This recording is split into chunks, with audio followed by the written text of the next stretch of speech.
बिस्मिल्लाहिर्रहमानिर्रहीम, अस्सलाम वालेकुम। कैसे हैं आप? उम्मीद करती हूँ आप ठीक होंगे जी। मैं हूँ आयशा, वेलकम करती हूँ जी मैं देसी तड़का विद आयशा में।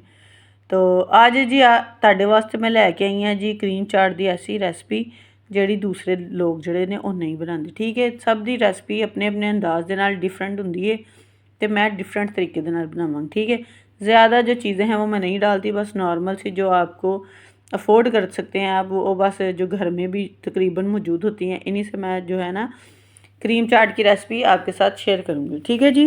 तो 1.5 दर्जन लिए हैं जी मैंने केले, तो 1 किलो सेब थे तकरीबन मेरे पास, जिन्होंने मैं छिल छुल लिया। छिल छुल के इन्होंने हूँ मैं कट वड्ड लेना है तो इन्होंने मैं पा लेना है बोल दे विच। ठीक है, तो लेकिन जिस जिसने मेरे चैनल को सब्सक्राइब नहीं किया, जो मेरे चैनल पर नए हैं, प्लीज़ वो मेरे चैनल को सब्सक्राइब कर दें, बेल आइकन को दबा दें ताकि हर आने वाली वीडियो का नोटिफिकेशन आपको फ्री देखने को मिले। ठीक है जी। तो यह देखो जी, मैं हूँ सारे केले जड़े ने कट लेने, इन्होंने मैं कट के इन्होंने पा लेना बोल दे विच। ते बोल दे पा पू के सेबां नूं मैं जेह्ड़े छिलके से उतार ले, तो सारे मैं साफ सूफ करके इन्होंने हूँ बोल च पाना है। बोल दे मैं पा लेनी है जी क्रीम। क्रीम जी मैंने खुली यूज़ की है, तो आप जो है वो टेट्रा पैक भी यूज़ कर सकते हैं, तो मैंने तो खुली यूज़ की है। ठीक है, साढ़े तो खुली मिल जाती है तो इस वास्ते असीं खुली यूज़ करने। ठीक है, तो तकरीबन 4 टेबल स्पून मैंने डाल दिए थे सूखा दूध, जो होता है ना कि चाहे एवरीडे का ले लें, बुनियाद का ले लें, ये तुहाडी मर्जी है, जिहड़ा मर्जी तुसीं लै लो। तो यह कि जिहड़ी मेरी क्रीम सी हुण मैं बीट किया तो थोड़ी फ्लफ़ी जी होगी। ठीक है, इससे ये हो जाता है कि क्रीम जो है वो ज़्यादा भी हो जाती है और फ्लफ़ी सी जो हो जाती है। ठीक है, तो अब जी मैंने डाल देने हैं इसके अंदर सारे दे सारे केले दे च पाने जी मैं, इन्हन कर लेना मैं मिक्स।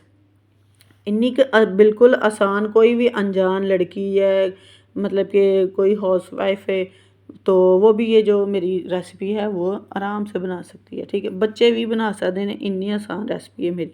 ठीक है, तो जो क्रीम थी उसके अंदर मैंने जो शुगर पाउडर था वो तकरीबन पौना कप डाला था, ताकि क्योंकि फ्रूट भी मीठे हैं, ज़्यादा मैंने मीठा नहीं डाला।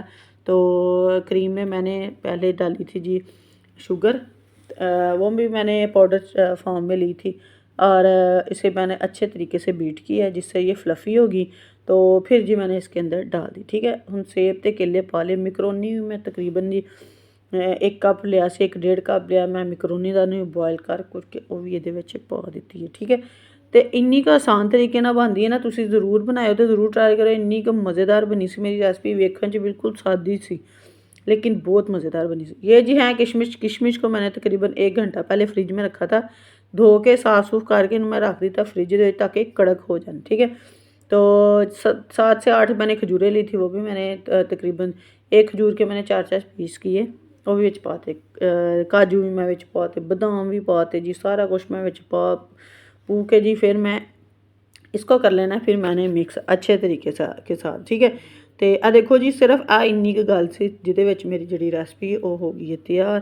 तो तुसीं भी बगैर अवन तो बगैर चुल्हे तो, ठीक है, इंज तुसीं भी बनाओ तो खाओ तो मज़े उड़ाओ। ठीक है, तो इनू हुण अच्छे तरीके दे नाल मैं मिक्स कर लेना। तो जिहड़ी खजूर जिहड़े ड्राई फ्रूट ने ना, वो तुसीं अपनी पसंद के हिसाब नाल जिहड़े ना वो पा सकदे जे।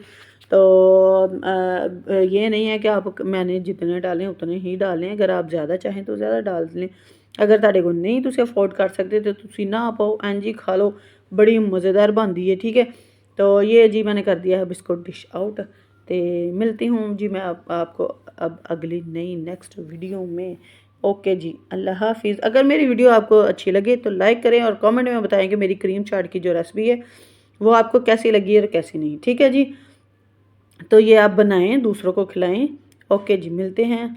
अल्लाह हाफिज़।